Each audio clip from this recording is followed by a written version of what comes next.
Well, maybe I will just go ahead and start since I will introduce MJ.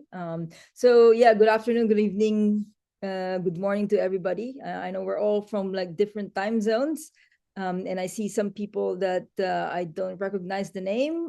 So welcome if this is the first time that you're actually joining us.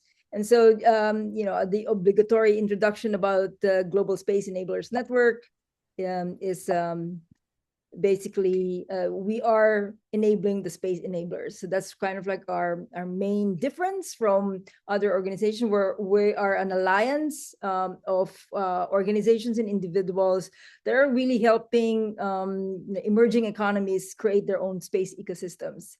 So if you are interested in potentially joining us, this is kind of like where we are at the moment, in terms of like 70 members, around 40 countries that are now represented across the world. And so this webinar is part of a series, because one of the initiatives that we are doing is really to do a pilot mentorship program. So we have about like 4 countries that we are mentoring. And so the topic areas of the webinars are really for their benefit. And so this next webinar that we have today is more of a follow-on to the marketing and PR webinar that we did like a couple of weeks or a couple of months ago. So let me just introduce our speaker. And so yeah, for today, the topic is the stakeholder discovery and outreach. And so it is really more of a session to see how you can build industry relationships through stakeholder discovery and outreach.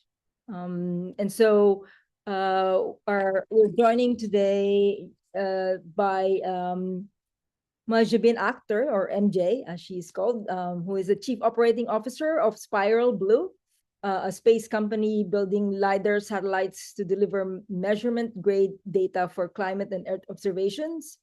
And they're based in Sydney. She has built multiple revenue-generating businesses from scratch and specializes in translating complex technical products into real-world markets. At Spiral Blue, she leads customer acquisition, partnerships, and operations across climate and space sectors.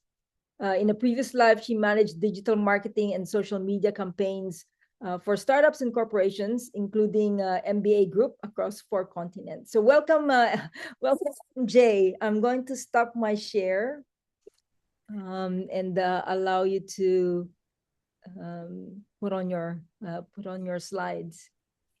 Thank you so much. Thank you for having us. And let me share my screen.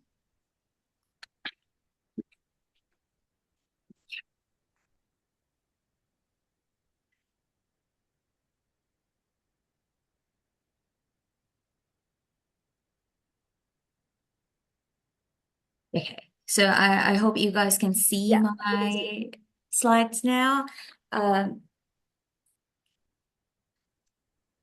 Hello, everyone. Everyone who is joining from different part of the world, different time zone. Thank you so much for joining today.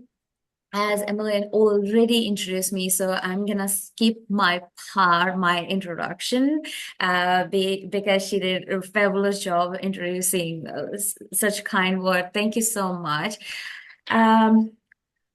So today, how I wanna structure this whole webinar is, it's asking you guys can ask me questions, and I can ask you about what's your future plan is, what you guys are doing, and how you are structuring your startup, your company, or your NGOs to perform businesses in the space industry and space ecosystem.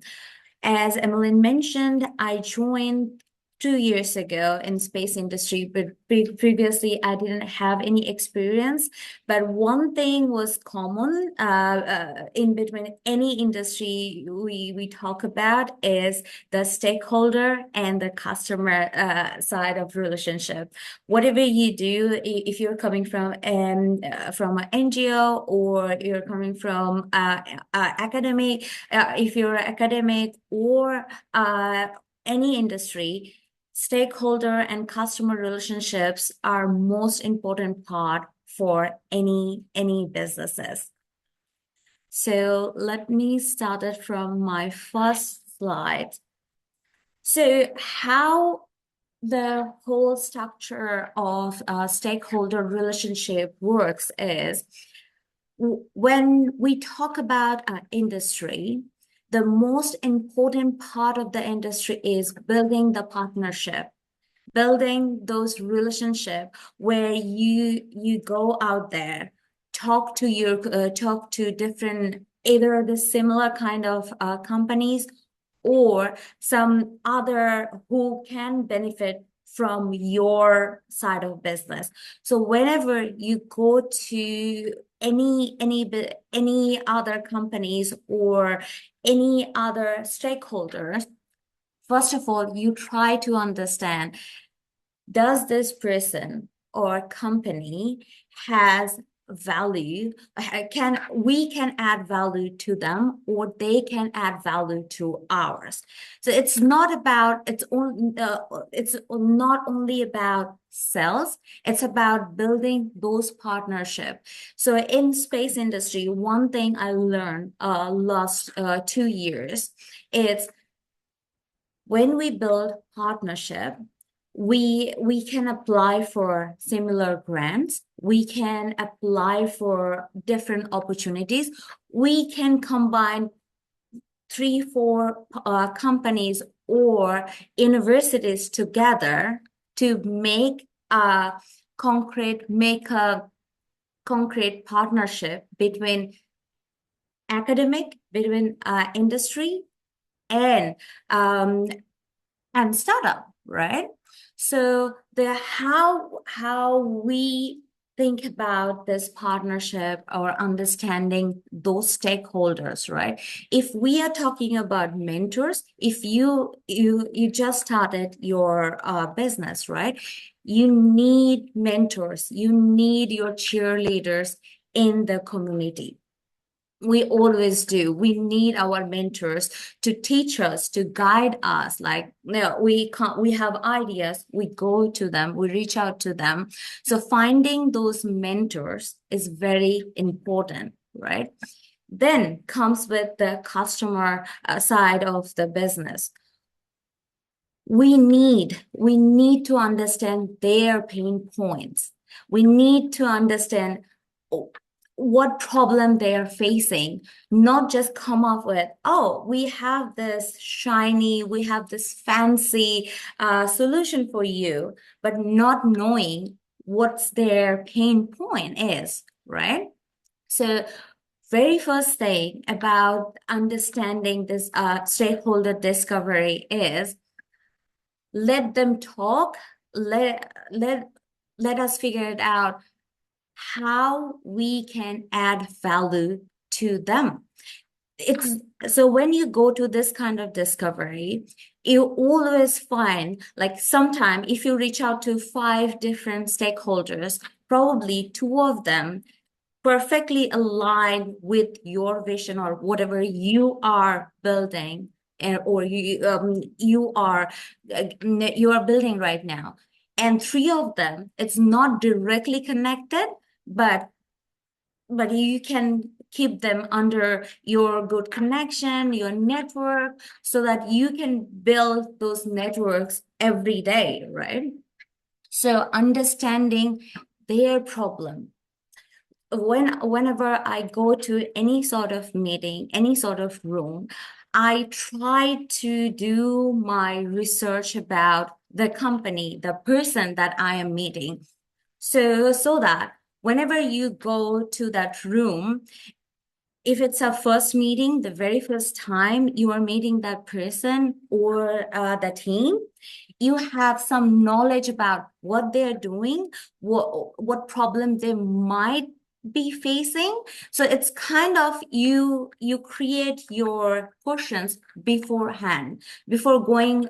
So that being said, you can't just think about whatever question you created before going to that meeting, right? So you ask questions, you ask difficult questions. The main point when you go to this room with those new stakeholders is try to understand how you can improve their life, what they need right now, right? So for that, we need to ask them right questions, and also we need to have follow-up questions as well.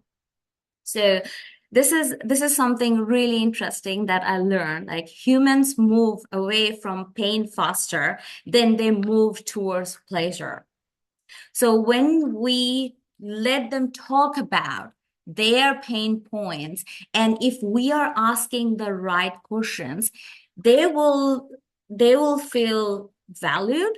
Like, this companies or this startup or this NGO, they came to us to understanding our pain point, not just here to sell their solutions. Because sometimes we can craft our product according to their problem, their pain points. So whenever I try to go to any room, any sort of room, I try to do my research. I try to do my homework so that I have the idea about their need, and also look for opportunities where I can give them the opportunity to express their feeling and their pain points. Okay, so so as I briefly mentioned, all the research that you do before going to meet that person, one thing is I found out the human connection. Whenever you meet a stakeholder, if it's for a mentorship or if it's for a customer or you want to hire someone in your team, you need to understand, is this person, if we're talking about mentor and customer, mentor and someone we need to hire, is this person is right for our culture, our company culture? Is there our value matches with their value as well? So that's why also you need to ask them some very different questions rather than some sort of like box ticking questions, right? One question we always ask when we talk to someone, if we want to hire someone, right? That what do you want to achieve after 50 years? So this is a very common questions you can ask, right? Like, I'm sure you heard about it. Like, no, what's your plan? Like, what do you want to achieve for next 5 years, right? But we always try to ask them, like, what do you want to achieve after 50 years? Because when you ask, like, if I ask you guys right now, like, where you want to see after 40 years, like, what do you want to achieve through your business, through your academic career, right? You will think about it like, yeah, 5 years, I want to have a 50 people team. But what about the 50 years? So how those kind of questions, like, give you the chance to think about it and also understanding their point of view. Also, I always ask about their views on geopolitical side. It's kind of controversial, but still, sometimes you have to ask them the difficult questions so that when they answer, then you will get the perspective of how they're thinking. So if you are talking about hiring someone, asking those questions, not just having the skill set, like technical skill set, business skill set, also having those perspectives so that they can match the value from your company perspective, that's very important. And if we are talking about customers here, then the one key technique that I love to do is I do research, like intense research about the customers. Sometimes it's kind of like you can tell like it's kind of like stalking them. No, it's not like that. Like I try to understand their favorite things, like so that you can have a human connection. For example, last year I had a very big conversation with one of the biggest spy agency on the planet. So when I had that conversation, when I went to that room and the person who was in front of me, I tried to research about them, seeing like, oh, is this person is a cat lover, or what this person looked like in his personal time. I found out they have cats. So I have 4 cats by myself as well. So when I talked about my company and everything, what we are offering and understanding their need, after the conversation almost end, I asked about like, oh yeah, well, I have cats. What do you think about, are you a cat person or dog person? He mentioned that he's a cat person. And I saw the shift between human like reaction from that person who were like very strict. He not gonna talk about anything else. He gonna just talk about the business and that's it.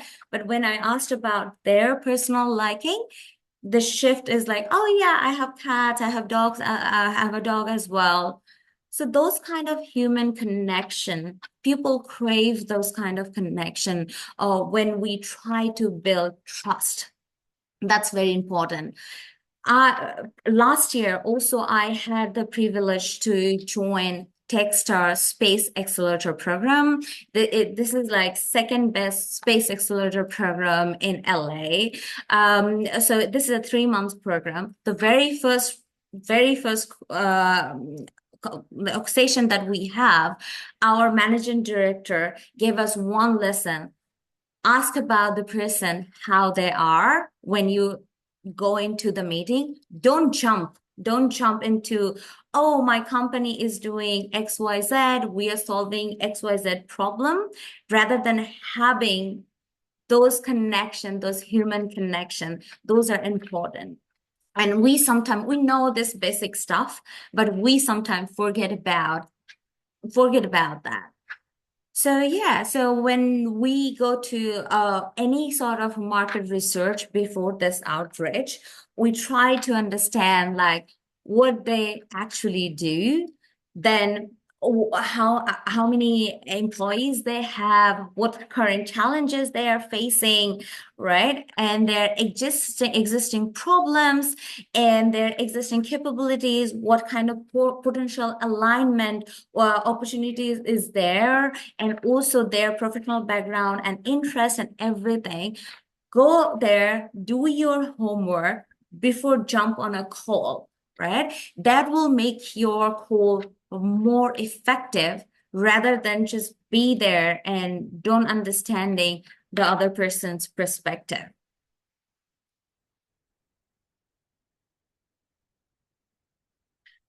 So whenever we do outreach, if it's through LinkedIn or it's through email, cold email, right?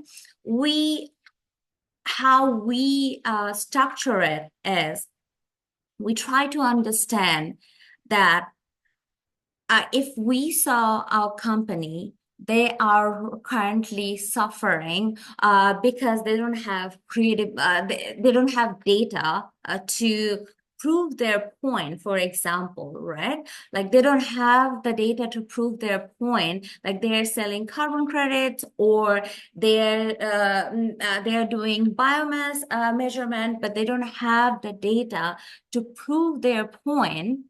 We do the research, but we ask them like, if it's an email, like, okay, so you are doing a soil carbon, what kind of problem you are facing? We are here to learn. We are here to learn about your problem. We are here to learn about your pain points rather than, oh, we are Sparrow Blue, we are doing a lighter in space, we can do 3D data, so it will help you improve your credibility and trust.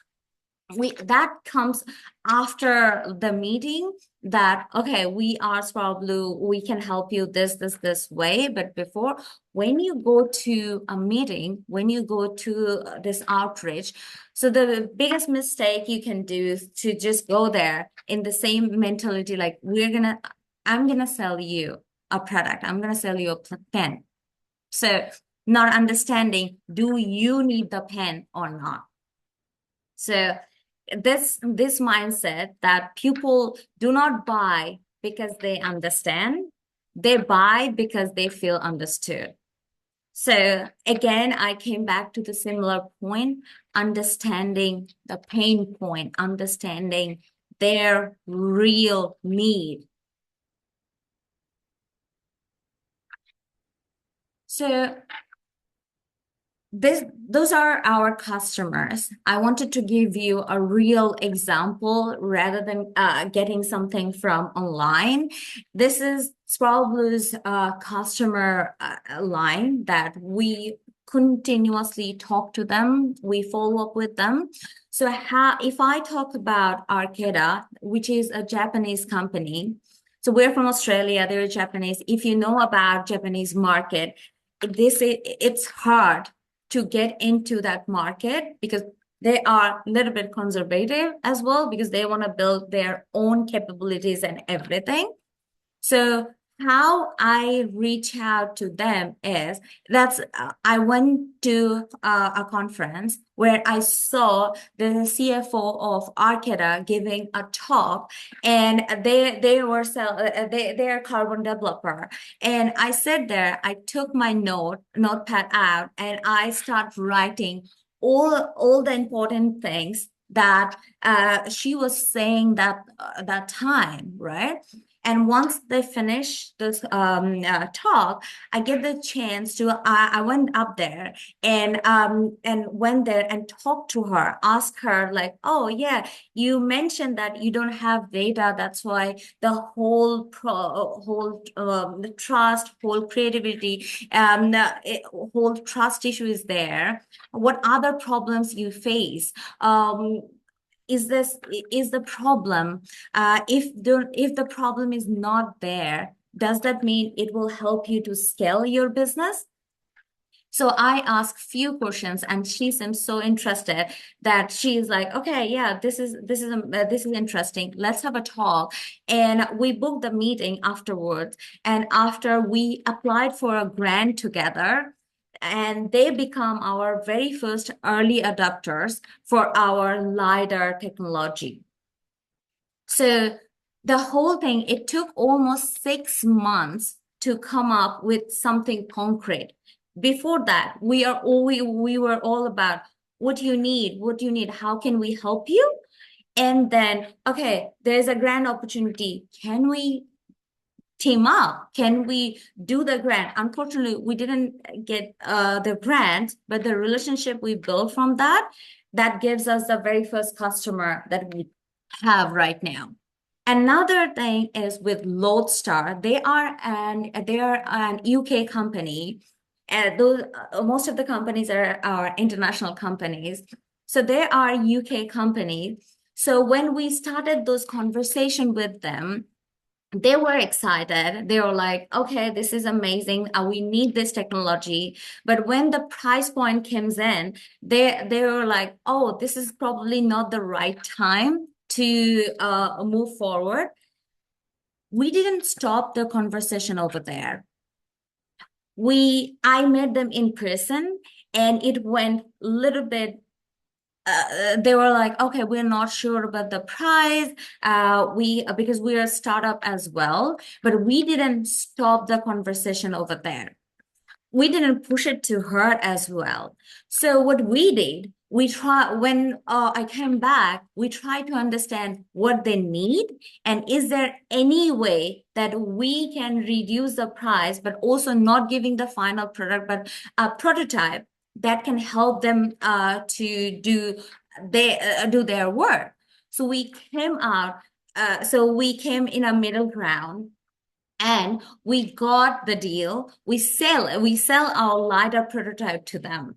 So either after the no, we could have just stopped talking to them and not asking them valid questions like how can we help you, rather than it's like, oh, there is no way because they said no to our face. So probably this is not something that we can achieve, but we did. We didn't push too hard also. Like you can't always push too much, like, oh, this is what you need, this is what you need. Let the customer come to you and tell like, okay, this is our requirement, can you guys do this for us? Right? So for Lodestar, we did the same thing. NRO, I already mentioned the biggest spy agency on the planet that we had our customer memorandum from. That was the same situation. It took almost 1.5 years to get them on board because they are government agencies. So if we talk about government agencies, we have to understand it's not easy to get them on board very quickly. So time is also a factor when we do the outreach. We can't just sending them emails every other day and annoy them and frustrate them that we can see like a lot of marketing emails like keep coming to your inboxes and you keep ignoring them. So when we do the outreach, this is very important. One very important rule is when you do this kind of outreach and when you do emailing the customers, you have to email twice. After that, you have to wait at least 1 month before you follow up. Otherwise, they will get frustrated and they will not reply you back because they have a lot of emails and they don't wanna always talk about it because they know like what you are here sometime to sell, right? So give them a time to breathe and then follow up with them after 1 month. And there's a high chance they will follow you back because you're not pushing too hard. So we have Australian government as well. It's a similar thing with the other government industries as well. It takes time to make them come on board and having all those conversation with government employees. You have to have a structure. You have to have a clear idea before reaching out to them.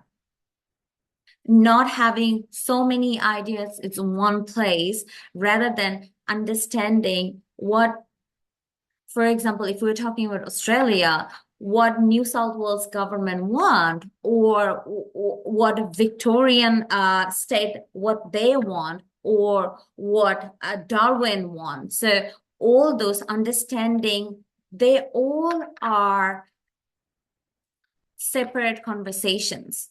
So we have to have separate structure for every conversations. Every customer, when you reach out, you have to have your crafted text ready, not just cookie cutter response, so that you can just give like, oh, hi, I'm from XYZ and we are doing XYZ for you guys. So understanding your customer, understanding difference between industry to industry, companies to companies, if it's a government, if it's academic universities. So understanding all those is very important. So this is halfway through our webinar. If you guys have any questions, you can ask. I have a question. You mentioned, giving these people a month to respond. Have you noticed any difference in culture between Australia, Japan, the US on that? Yes. So one thing, when we reach out to US clients, they always try. So if you have one meeting with them and they have specific requirements, like, oh, we want to know your price, we want to know your resolution, we want to know how many areas you cover.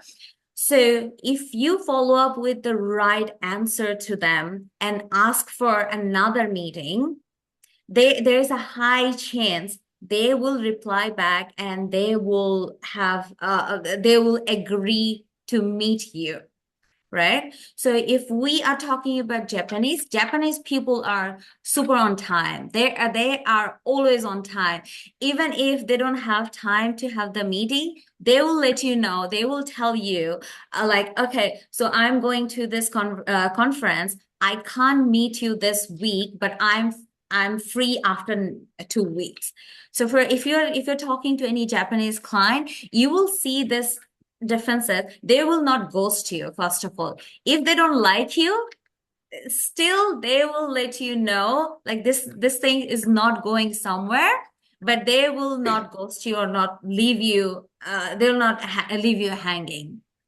So yeah, there's like a high differences. For Australia, I found out if you give them at least 3 weeks to think about it and you reply, you follow up after 1 month, there's a high chance, like almost 60 to 70%, they will reply you back and they will give you some concrete answer.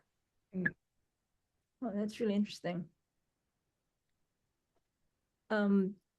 Actually, I do have also, so maybe just as a reaction and then a question.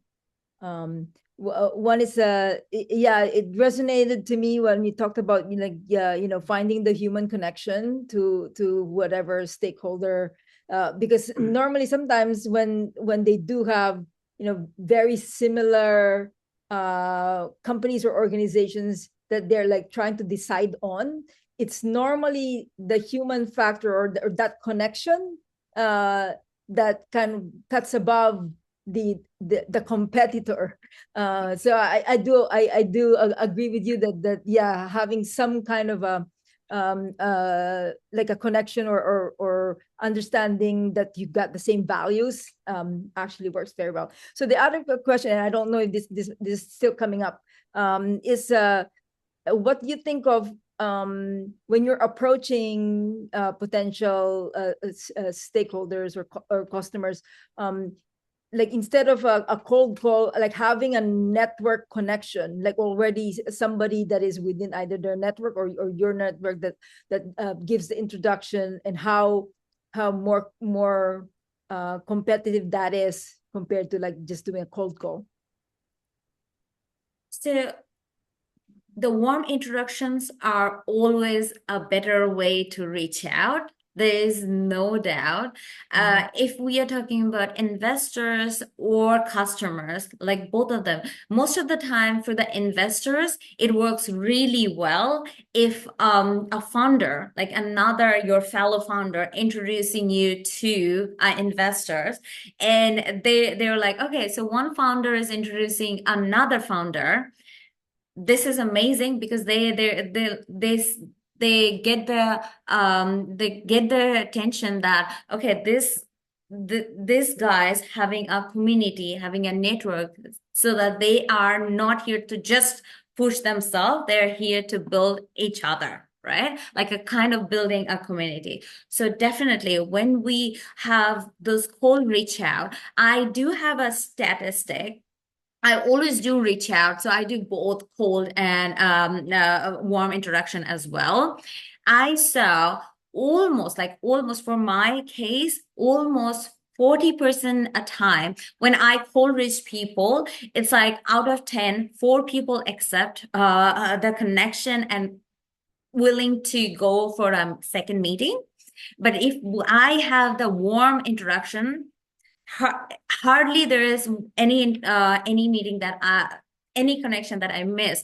Every time it should be like 9 out of 10 times I have those meetings fixed out, like schedule and everything. So always warm is better, but unfortunately we always can't rely on, because the world is very big, so we can't actually know everyone. So yeah, if you go to if you want to reach out to an investor or customer or a mentor, you go to their LinkedIn profile, and if you see someone the connection, you can ask them like, hey, do you know Eric? If you know Eric, could you please introduce me to Eric, because we want to talk about space ecosystem in New Zealand, for example. So definitely getting those connections is very important.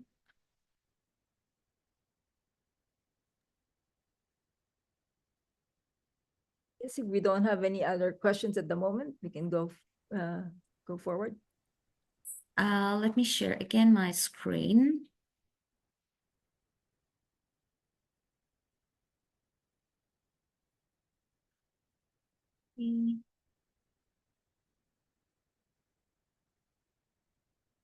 So when we are talking about outreach, I just answer Emily, that is when we talk about community, when we talk about network, creating those network, we have to go to conferences, we have to go to events, we have to meet so many people so that we have a connection for our company, for our own founder. So whoever founder is in the chat today, they can relate that. We need support from each other. So I found conferences are very interesting place and a very effective place to meet different companies, different industries, and different people that you would have never been able to meet if you were trying to cold call or to reach out, right? Conferences always so my team do one thing always. When we go to conferences, we try to look out who is there and try to reach out to them before the conferences, not just after just going to the conference. If you don't have time, then it's completely fine. But if you have time, this is highly successful, that you reach out to them and you tell like, oh, one of our business development team is there, or one of our co-founder will be there. So having those meeting line up so that you don't waste your time to just look for people, rather than just go straight to the conference, attend those if you have some panel, attend those panel as well. And also having those research beforehand and having those meetings set up beforehand, trust me, it will save a lot of time that you could ever imagine. I used to go to conferences all the time. For example, SmallSat, it's an UK based US based conference, which is a very big conference in USA, and also Space Symposium. Previously, when I was new, I just went there. There's also a fun part, like when you don't know about the industry, you can just go out there and talk to people. But after a certain time, you realize like you are kind of wasting your time to not knowing who are there, who can be a potential lead for your company. And for example, investor who will be there, right? Or any government government or defense side of people, like who is there, who can help you to get those for your company moving. You never know. So do your research before going to those conferences, reach out to them and have those meetings fixed up so that when you go out there, you can just have your meeting and you'll have a productive conference over there.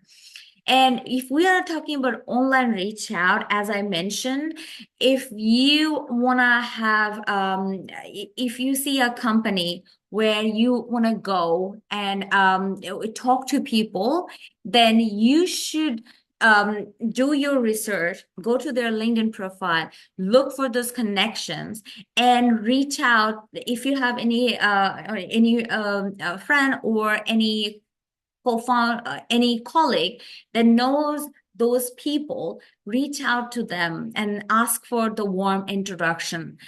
That is super helpful for investor side and customer side as well. So definitely do your just it's gonna sometime you need to spend probably 10 to 15 minutes before going to any meeting, but when you come off when you finish your meeting, you will see how effective those research will be for you. So, okay. So the customer discovery, the discovery conversation, I already mentioned you that you have to ask difficult questions. You have to ask what problem you are facing right now?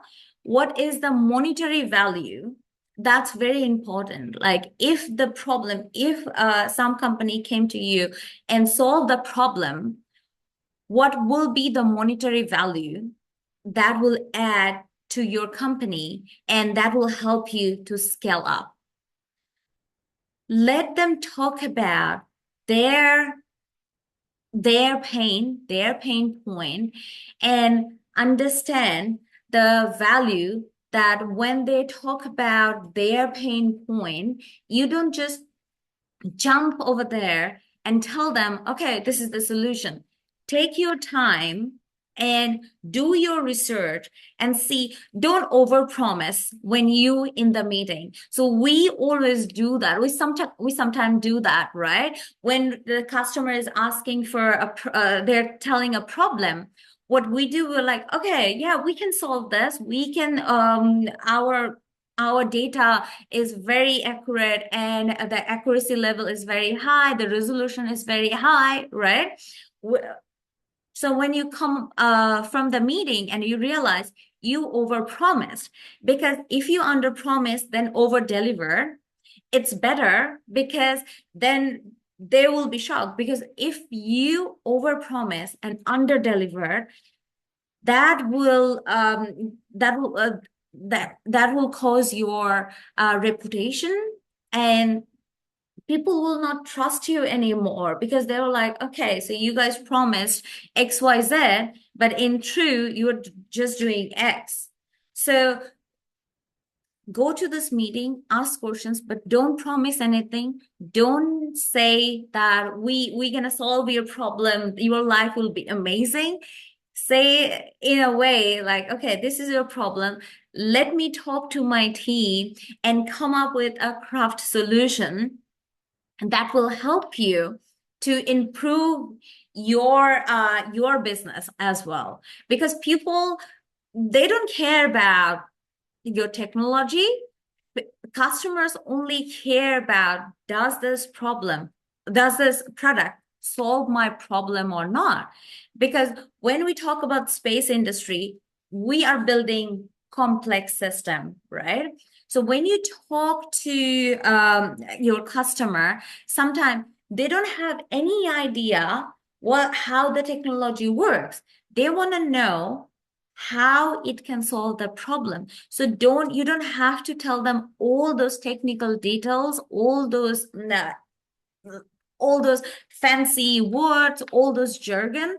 Rather than say it clearly, communicate clearly the value, right? So yeah, if I recap that, do not promise, do not overpromise. Take your time to understand their problem and ask for a follow-up meeting so that you can come up with like, okay, so you have these 3 questions. This is our answers, but I want to explain more. So we can have another meeting. If you're okay, then we can have another meeting next week. So yeah, this is, and this one thing is this is a golden rule when you talk to customers. You have to let them talk. Let them talk. Like, I'm going to repeat that over and over, because we tend to see when we are founders, we talk to customers, we are proud because this is amazing idea. Our idea can change the world, right? This is like, there's nothing that can change our mind. So we try to just talk. Yes, our product is amazing. It's revolutionary. It can change the life. It's going to change the world. It's going to change how people think about space, right? We love to gloat, right? But it's better to shut up. This is one of my mentor. He told me to just shut up and listen. So I always, whenever I talk to my team, I always say that, just shut up and listen. Just listen and observe and take your time to understand their problem and ask right questions. Ask the questions that actually have values, right? So that you can understand them properly. So people love talking about themselves. So if you ask them right questions, they will open up to you and they will have like a lot of things that can help your business, right? So yeah, that's why 80-20 rule. 80% you will let your customer talk, and 20% you will ask those right questions. And now it's time to follow up, because I already mentioned that wait at least like 1 month to follow up so that you don't bother them too much, right?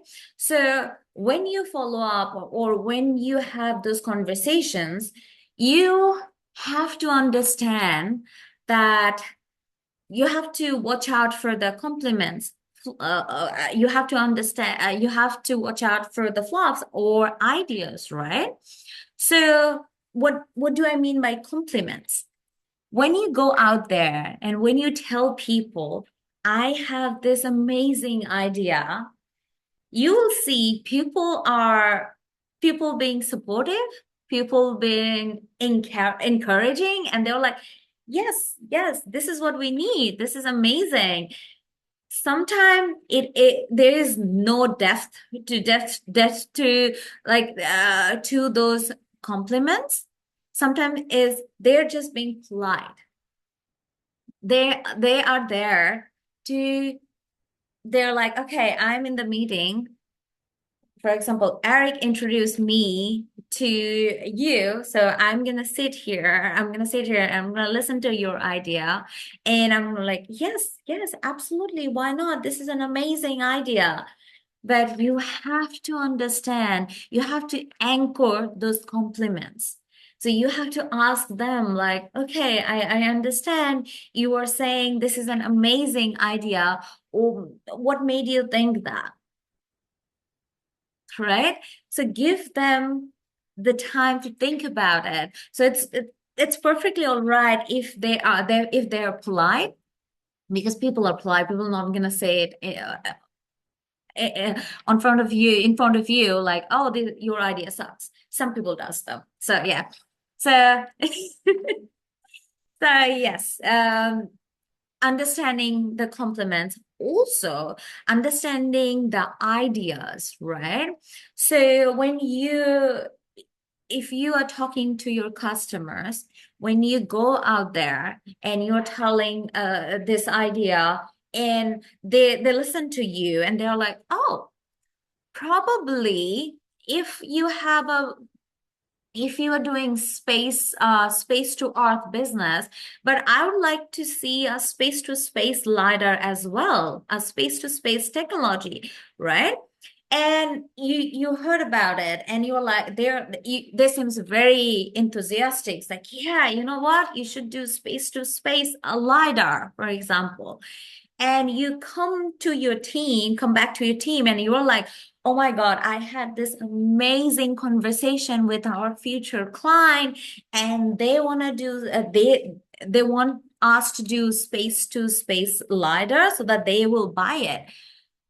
So every time you talk to your clients, you will get different ideas. So if you have, for example, 20 meetings in a week, there's a chance you will have 15 different ideas, 15 different requirements they want from you, right? Understanding those ideas, like what you can actually, as I mentioned previously, like not over promising, and understanding like, is this idea solid? Is this idea is valuable? Like if I change my whole company structure now, whole business idea right now, does this make sense? So as a founder, you have to understand, you have to, you definitely, you have those ideas, those solutions are valuable, but you have to take the decisions like, does this idea has any potential or not? Before before going to your team and tell like, oh, we're going to change the whole business model right now, whole business structure right now, take your time, understand those ideas, right? And see which one has potential. Once you get those ideas, like, okay, something come up, space to space lidar seems amazing. It has billion-dollar market values and no one is doing it. There's a chance we can be the first pioneer to do that, right? So that sort of thing, like you'll hear a lot of ideas, but you have to narrow it down to understand what is possible, what is feasible, and what ideas you can pursue. So definitely you have to be welcoming to all those ideas, but when it's time to implement those ideas, you have to be very careful like when you talk to your team. Otherwise your team will be confused because they're like, okay, we don't know where the company is going because there's like too many changes happening. So yeah, this is like dig beneath those ideas to understand where they're coming from, right? And then be prepared to ask hard questions, like always, like prepare. So whenever you go to any meeting, prepare yourself, like prepare at least 2 to 3 questions that is difficult, right? That's not easy, that's not yes or no, that's not something general. Depending on your business, what is your business and what product you are solving. I always like to ask my customers, it's like, okay, what if you don't have lidar data? So what? Does this gonna affect your business? Because this is hard, because most of the people say no, and you learn about all those no's and you're like, okay, so this is not directly affecting your company, but what other way it can add value to your company, to your product, right? So asking, like before going to any meetings, asking those questions are very, very important. So yeah, and also if anyone talking about future tenses, right? Like I would, I might, I never, or yeah, I probably think about it. those future tenses are scary, because when people can't say no to your face, they say is like, oh, I would do that probably. I could have, or I might, right? Those future tenses, you have to anchor them down. Like, okay, you never done it before. So what is there that can help you to change the decision, right?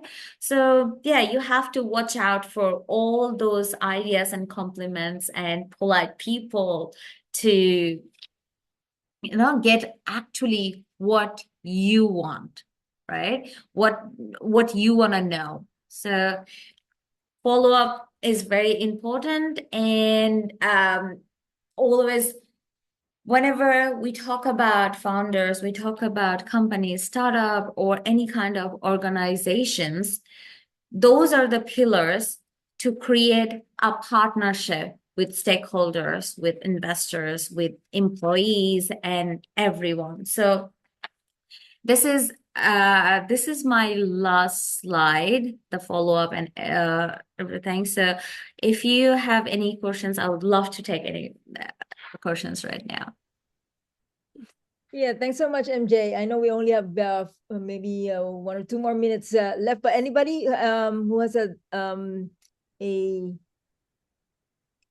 pressing question? I know that from the chat, I guess Gabriel was asking whether you have any experience also with European customers, because he was agreeing with you in terms of betting, like hearing the needs of the potential stakeholder customer. Yes.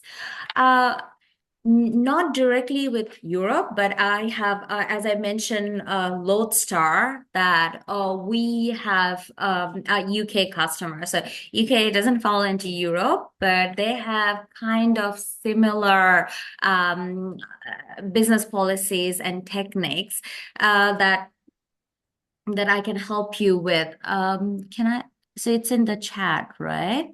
Yeah. From Gabriel? Yes, Gabriel. People need completely different. Yeah, actually, Gabriel, maybe you would want to elaborate. Yeah.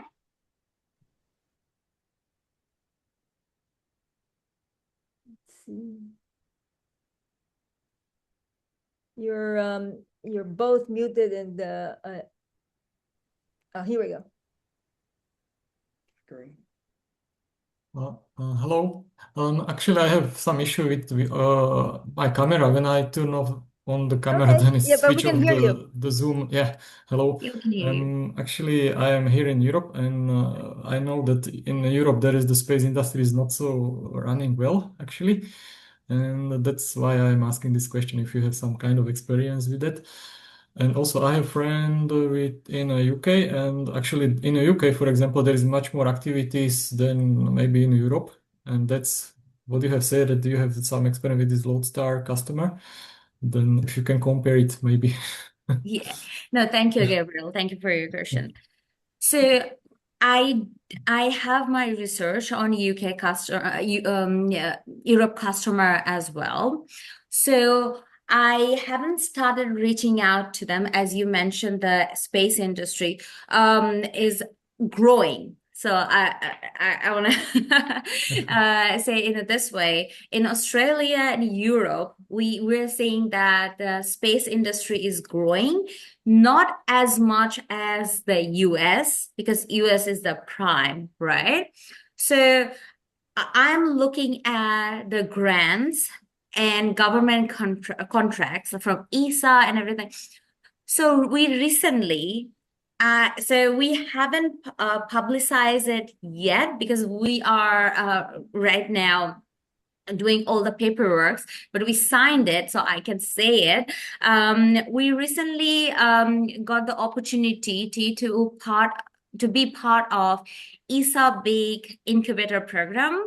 It's in Europe, it's in UK though, but that is like partnership with ESA, and they will mentor us probably for next 3 months, and they will help you to reach out to Europe customers and Europe opportunities.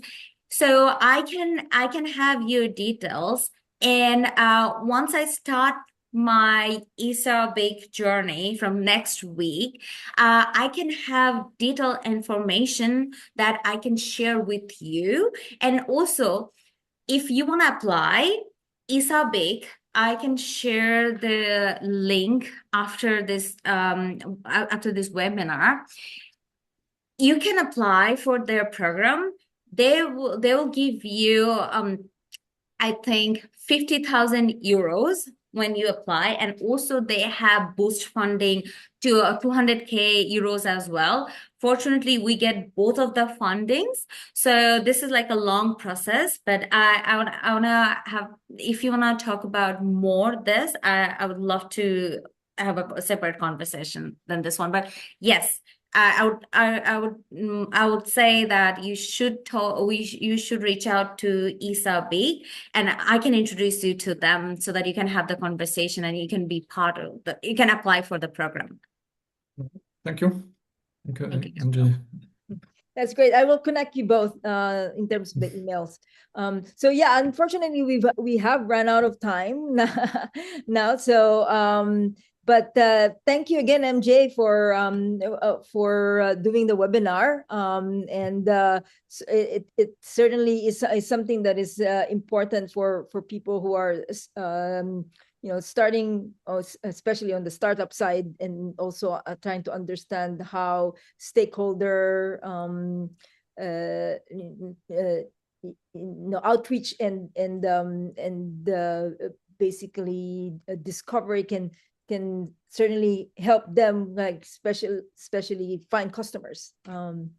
So yeah, so again, thank you everybody for being in this webinar, and we should have another webinar that's coming up next month. It might be more on the technical side this time around, but I will certainly share the information again soon. So yeah, thanks so much, everybody. Thank you everyone, and thank you, Mlin, Bye-bye. for this opportunity. Thank you everyone. Bye-bye. Thank you. Bye-bye. Bye-bye.